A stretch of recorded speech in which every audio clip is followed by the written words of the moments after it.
You know, I was very excited for Fast and Furious 6, but Fast and Furious 6? That's kind of a mundane title, don't you think? I really think they should, get me on board to work on the titles, because I had some pretty good ideas for this one. Alright, so here we go. Fast 5, that was catchy, right? Fast 5 plus 1.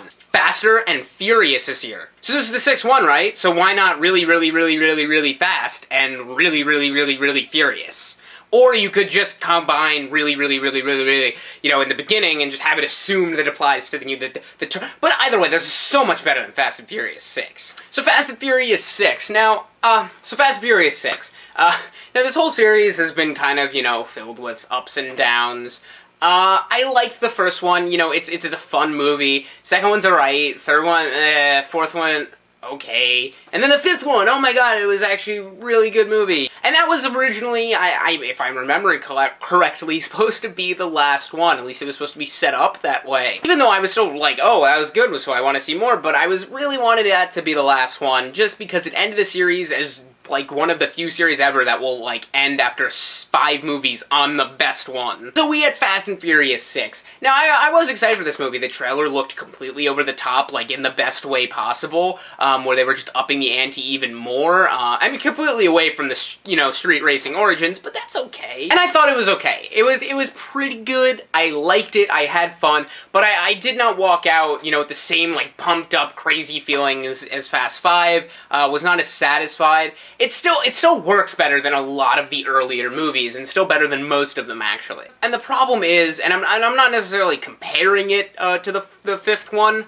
but like, I feel like some of the problems stem from the success of that movie. Because Fast 5 worked because it was completely ridiculous. Just nonsensical and stupid, really. But it worked because it didn't really... It had enough, like, to distract you, where you knew, like, okay, that's not possible, and completely... That's just bad. But you knew that, but, like, you just didn't think about it. It really did a great job of covering up its flaws, and being really entertaining, really on the surface. Now this one, it just doesn't do a very good job of covering up the flaws. First of all, the pacing isn't bad. Like, I still thought it was pretty good. I wasn't ever, like, checking, like, oh, what time is it? Because, it's on the longer side. I mean, for movies that really don't need to be, they are fairly long.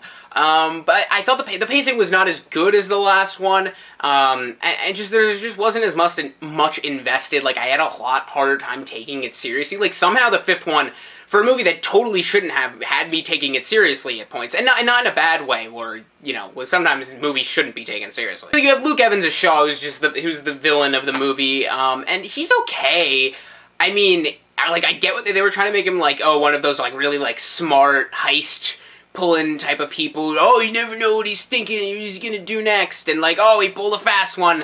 And for the most part, it works, but it's definitely not nearly as smart as it tries to pretend to be. I don't even think, like, I think they know that most of his rhetoric and, like, his villainous, like, monologues and stuff are bullshit, and are really empty, but it just doesn't really do anything to kind of take away from that. Like, in the trailer, I'm like, oh, that's gonna be so badass, and then it's like, there's really nothing to it. New addition to the cast, Gina Carano, who's basically just replaying, like, the role of the cop lady in the Fast 5 for Dwayne "The Rock" Johnson, just to have someone who just makes him look much bigger, just tiny. And he's just ridiculous. Like, he can't put his arms down. It's that bad. I guess that good. I don't know. I think that's just past the point of where that's, like, impressive, to the point where it's like, Jesus, you're a fucking monster. But yeah, Gina Carano, she was awful. She was so unnecessary, and she just shat all over her lines. Like, where it just seemed like she was struggling to get through them. Just really, like, amateurish acting. I tend to not like to say things like this movie's, isn't as smart as it thinks it is. It's not even that it thinks it's smart, it tries to, like, pull one over on you, but, like, doesn't have flair to it. It's just kind of like, oh, whoa, oh, wait, and then things just kind of fizzle out. But, like, they're still really, like, the climax is fantastic. I think they do a really good job of, like, cross-cutting to keep the drama going. You have so many different characters. So there was some really great sequences in this movie. Overall, just not as impressive.